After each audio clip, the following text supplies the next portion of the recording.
Israeli Prime Minister Benjamin Netanyahu remained defiant amid mounting international and domestic pressure to secure a ceasefire agreement to release Israeli hostages in Gaza.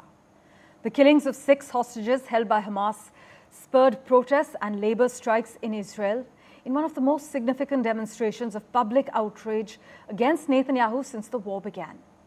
US President Joe Biden also rebuked him for not doing enough to secure a deal, while the UK said it would suspend 30 arms export licenses to Israel over humanitarian concerns. Here are the finer details.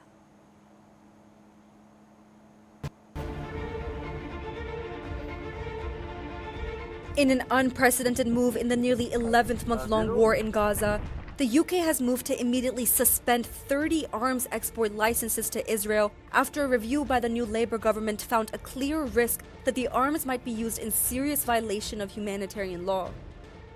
But to license arms exports to Israel, we must assess their compliance with international humanitarian law, notwithstanding the abhorrence of their opponents' tactics and ideology. Third, this is not a blanket ban. This is not an arms embargo. It targets around 30, approximately 350 licenses to Israel in total for items which could be used in the current conflict in Gaza. The rest will continue. Meanwhile, in Israel, a rare call for a general strike led to closures and other disruptions nationwide. Hundreds of thousands of Israelis took to the streets after 6 hostages were found dead in Gaza in the largest protest since the start of the war.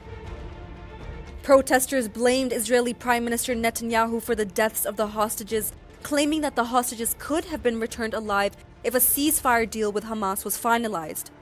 Israel's largest trade union, the Histadrut, called for a day-long general strike to shut down and disrupt major sectors of the economy, including banking, healthcare, and the country's main airport.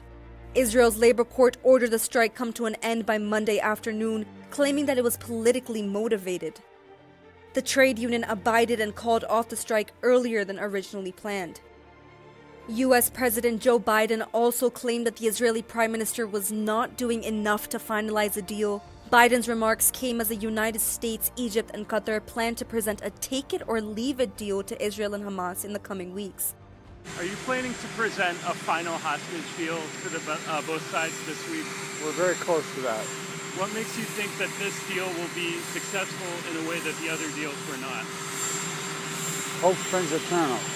Mr. President, do you think it's time for Prime Minister Netanyahu to do more on this issue? Do you think he's doing enough? No.